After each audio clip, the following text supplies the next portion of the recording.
The first time I saw Noria, she was standing alone at the edge of the river in Isale-Aro, our old and quiet village deep in the southern forests. It was early morning, and the fog still clung to the trees like old spirits.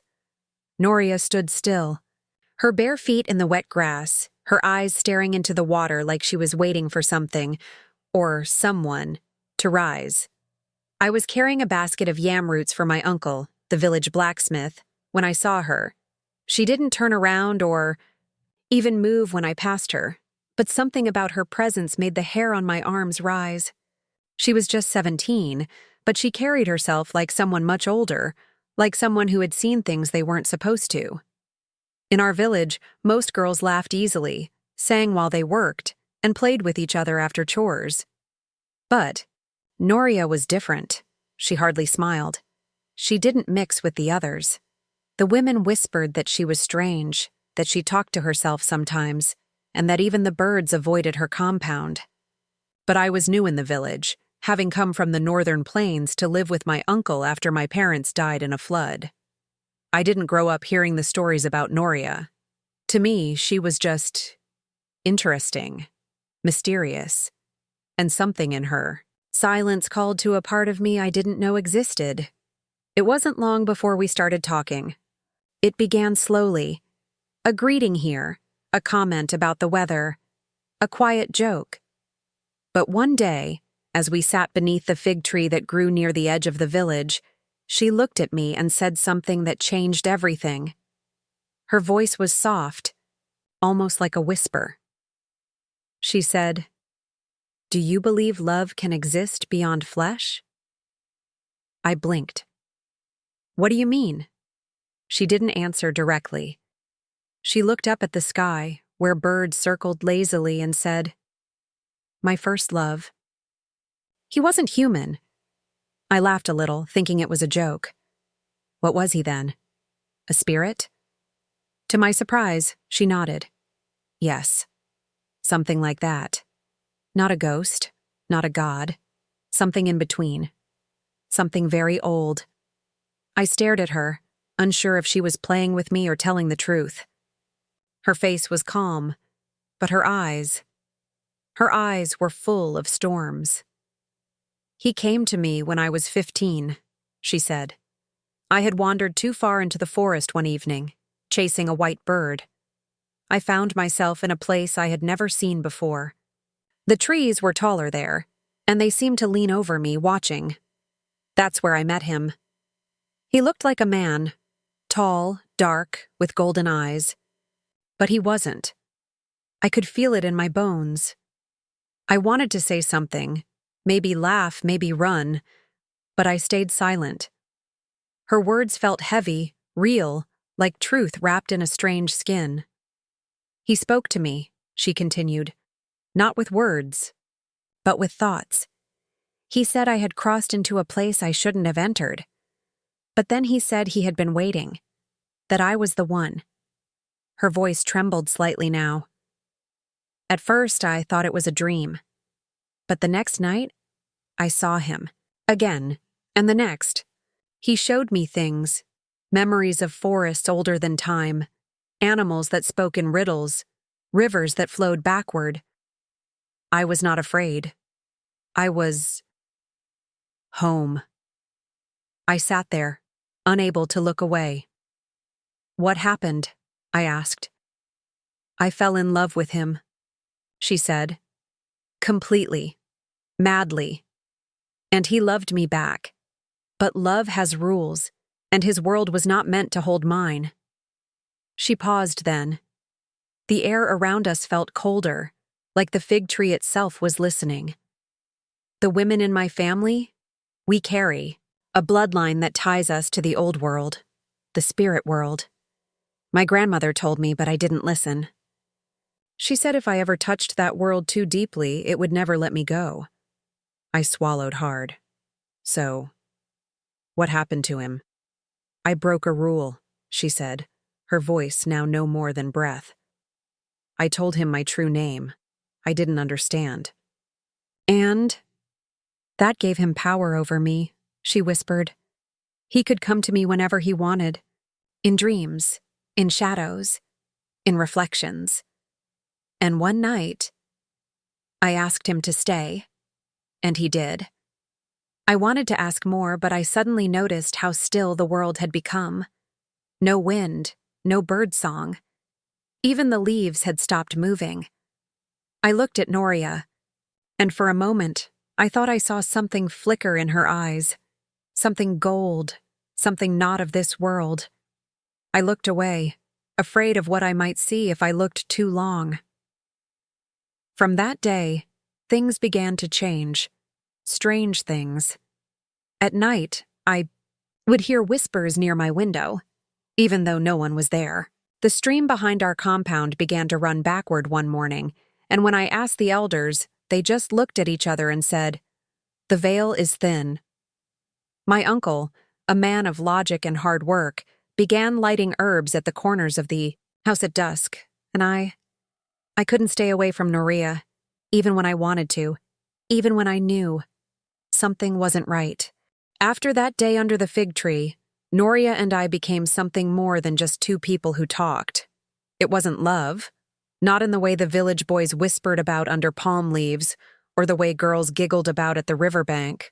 No, what we had was quieter, heavier. It felt like we were both carrying something invisible on our backs, and when we were together, it felt a little lighter. I didn't ask her more about the spirit, not at first. I didn't want to know. Maybe I was scared, or maybe deep down I already believed her, and believing meant accepting a world far stranger than the one I knew. But the village did not stay quiet. Word travels fast in places where mouths are busy and ears are faster than wind. Old women began to hum songs when Noria passed. Not cheerful ones, but songs used to chase away spirits. Children were told not to walk near her compound. Even animals seemed to avoid her gate. One evening, as I walked past her home with a bundle of firewood, I saw something I can never forget. Noria was standing by her door, facing an old woman named Mama Didi, who was known as the village seer. The old woman held out a gourd filled with ash and leaves, shaking it while muttering words I couldn't understand. Noria didn't move. She didn't argue. She just stood still like a stone while the woman shouted, "She is marked. She has opened the door." I dropped the firewood and ran. The next morning, I found Noria sitting alone by the river again. She looked tired. Not the tiredness that comes from work, but the kind that lives behind your eyes.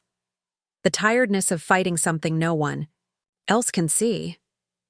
I sat beside her without saying a word. After some time, she spoke. "They're afraid of me now," she said. "But they always were. Even when I was little, I would see things, hear whispers in the wind.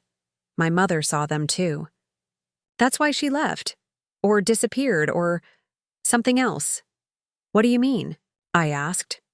"My mother once told me that the women in our bloodline are sometimes chosen," Noria said. "Not all of us. Just one every few generations. Chosen by them, the Watchers, the spirits between this world and the next. My grandmother warned my mother, just like my mother warned me, but it's not something you can escape." "Did your mother also love someone?" I asked, afraid of the answer. Noria nodded. "Yes, but she didn't tell me much, only that it ended badly. She said love that crosses worlds always demands a price." Her voice trembled. "Now it's my turn to pay." That night, I had the first dream. In it, I was walking through the forest, not the one near our village, but a forest with trees taller than houses and leaves that whispered secrets. There was no moon, yet everything glowed. In the center of the forest was a pool of black water. Noria stood beside it, dressed in white. Across the water, a figure stood watching her, tall, still, and glowing faintly gold. I tried to call, "Out," but my voice wouldn't come. I woke up sweating, my heart pounding. When I told Noria, she just looked at me and said, "He's starting to show you." Why me? I asked. Because you believe me, she said. That makes you part of it now. I should have walked away. I should have told my uncle, or the village elder, or maybe even the seer, but something deeper than fear held me back. I didn't want to leave her. I didn't want her to face this alone. Strange things began to happen around me. My dreams continued. I would wake up with the taste of river water in my mouth or the feeling of leaves brushing my skin. One night, I woke with scratches on my arms, thin red lines like a branch had reached out and touched me while I slept. At first, I thought I was imagining it. But then, my uncle began to notice. "You are not the same," he said one evening, his voice low. "Something is following you." I didn't answer. What could I say? He went to the village elder the next day. When I came home, there was ash sprinkled around the hut and a carved wooden charm hanging from the door. "You have walked too close to the other side," my uncle said. "They are trying to pull you in." I should have listened. The turning point came one night when Noria asked me to meet her in the forest. Not deep, just near the old well where no one goes after sunset. "I need you to see something," she said. "If you're really going to stand by me, you must see." The moon was full. The air was thick, too thick. Even the insects were silent. Noria stood beside the well, her white wrapper glowing faintly in the moonlight. She held a small bowl in her hands, filled with river, stones, and a red flower. "This is how I first called him," she said. "With these. My mother told me the way. She said he listens through the water." I stood back, my heart racing. "Are you going to call him again?" She nodded. I should have stopped her, but I didn't.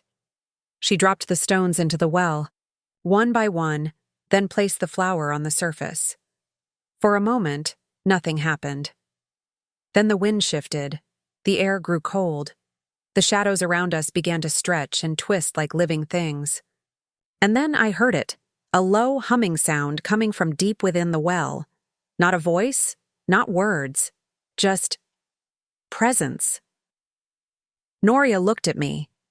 "He's here." I turned and saw something moving between the trees. Something tall, something not quite human, with golden eyes that glowed like dying fire. I ran. I ran until my legs gave up. I didn't know how long I had been moving or where I was going. The forest twisted around me like a maze, every tree looking the same, every shadow too dark. My breath came out in sharp gasps, my heart pounding, so loud it drowned out the night sounds. Behind me, I could still feel it, the golden eyes, the cold wind, the presence that wasn't of this world. And worst of all, I could still feel Noria's gaze as she had whispered, "He's here." She hadn't looked afraid. She had looked peaceful. I collapsed near the base of a termite hill, hidden behind thick brush. I didn't sleep. I waited until the morning light filtered through the trees before I dared to move again. When I reached the village, everything looked the same, yet nothing felt the same. People walked past me, but their eyes held questions. My uncle stood at the gate of our compound, arms crossed, face like stone. "You went to the forest," he said. It wasn't a question, it was an accusation. I didn't answer. That afternoon, 3 elders came to our home. One of them was the oldest man in the village, Baba Makan, who rarely spoke but whose word was law when it came to matters of the unseen. They asked me to sit. My uncle sat beside me, his hand resting firmly on my shoulder. "We heard what you did," Baba Makan said in a low voice. "You followed the girl. You watched the calling." I said nothing. "Do you understand what you've done?" he asked. "Do you know what it means to stand in the space between 2 worlds?" I shook my head slowly. He sighed. "There are spirits that live outside the reach of time. Some are kind, some are cruel, and some are neither, only bound by old laws. Once called, they do not forget. Once seen, they do not unsee. The second elder, Mama Olori, spoke next. Your dreams will change. Your shadow may begin to move on its own. Water may no longer reflect your face. You are marked now. You have crossed the line. My uncle muttered a prayer beside me. Then came the question I had feared most.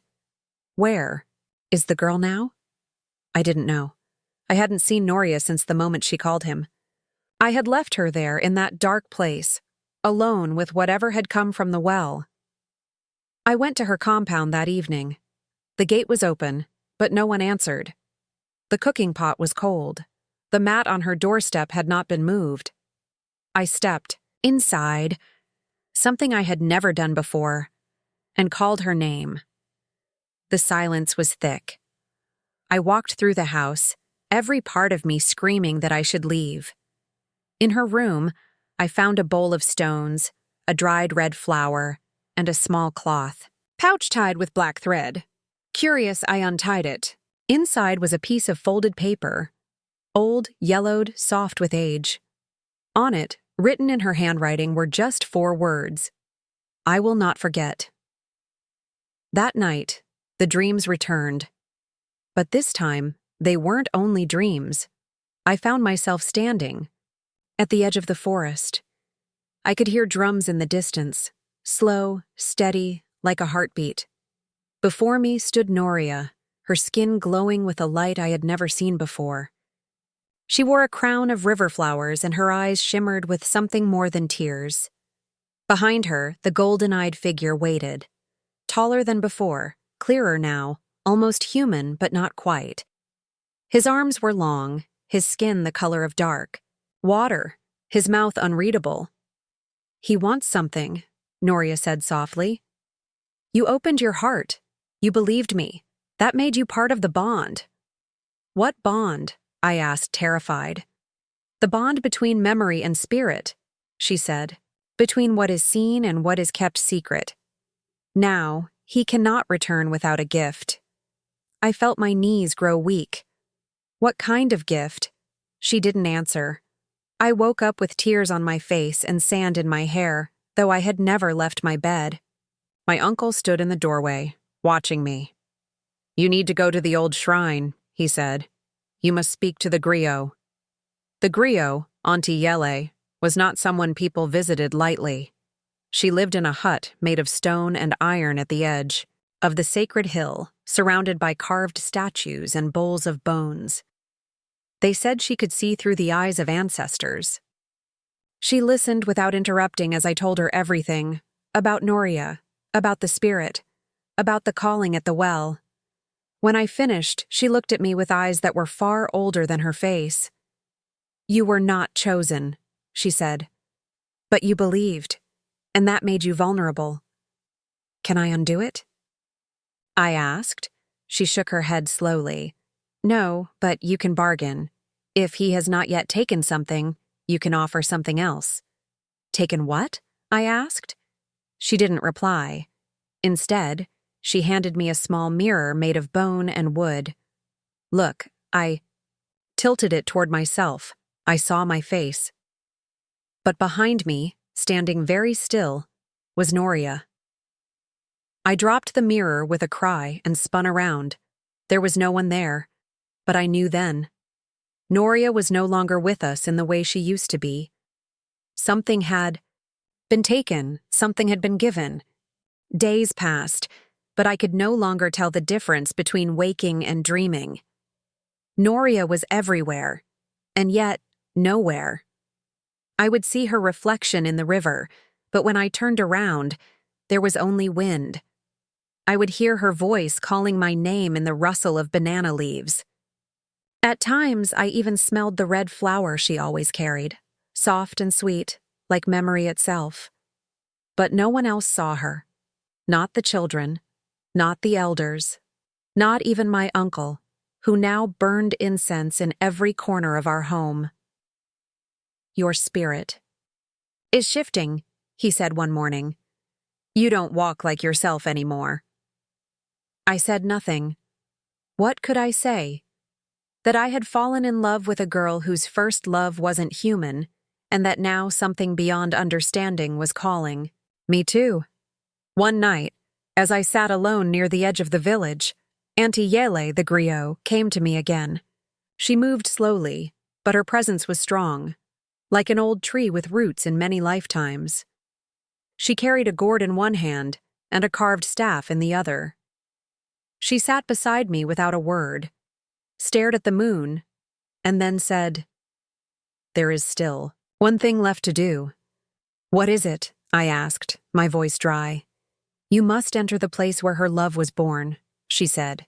"The forest of the leaning trees, where the spirits touch the land and time folds in half. You must go there, alone." I felt fear rise in my chest like smoke. "What will I find?" "Not what you expect," she said, "but what you need." I left the next morning, before the first drumbeat of dawn. I carried nothing but a flask of water, the pouch Noria left behind, and the old mirror Auntie Yele had given me. The path was unfamiliar, though I had walked parts of it before. It seemed to shift the deeper I went. Trees curved in strange directions.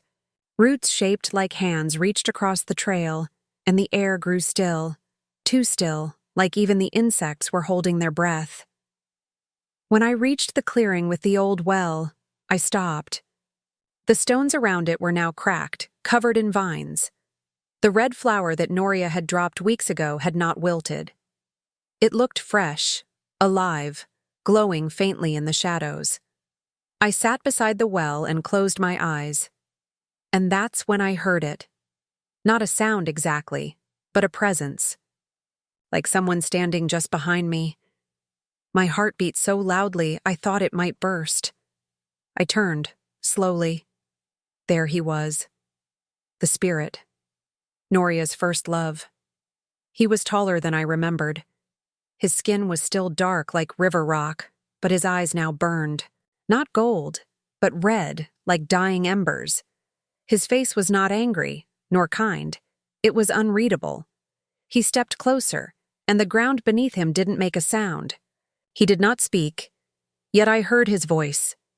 "You believed her?" I nodded. "You entered where no human should walk." I nodded again. "You love her." My throat closed. I tried to speak, but the truth weighed too much. "Yes, I did." "Where is she?" I finally asked. The spirit tilted his head. Behind him, the forest shimmered, like it was made of heat and memory. Then he stepped aside, and I saw her. Noria. But not as I remembered. She was no longer made entirely of flesh. Her body glowed faintly. Her feet hovered just above the ground, and her hair flowed as if touched by invisible winds. Her eyes were soft but distant, as though looking from very far away. I rushed forward, but the spirit raised a hand. "You cannot touch her," he said. "Why?" I begged. "Because she gave herself freely. Love is not taken, it is offered." She offered her heart to me, knowing it would cost her everything. You believed her. That was your gift. Now you must give something in return." "What do you want?" I asked, my voice cracking. He said nothing. Instead, he raised his hand again, and Noria stepped forward. She placed something in my hand. The red flower. The same one from the first night she told me her secret. "You must forget me," she whispered. "That is the price." I shook my head. "No, I can't. Not after all this." Tears filled her eyes, but she smiled. "Then the spirit will take your name." I didn't understand, but the spirit stepped forward and placed one hand on my forehead. A burning heat filled my skull, not painful, but overwhelming. Like my thoughts were being stirred, names removed, memories turned to fog. I saw flashes. My mother's smile, my father's voice, the scent of roasted corn in the dry season, Noria's laughter under the fig tree. And then, silence. When I woke, I was lying beside the old well, alone. The red flower was gone. I walked back to the village, but no one knew me. Not even my uncle. They called me stranger, told me I looked like someone they once knew. My name had been erased. My past. Hidden. The only thing I still carried was a faint memory of a girl at a river's edge, her eyes holding stories of a love not born of this world. I sometimes walk past the fig tree where we used to sit. Sometimes I think I hear her voice in the wind. I don't know who she is anymore. I don't know who I am. But I believe, still, I believe.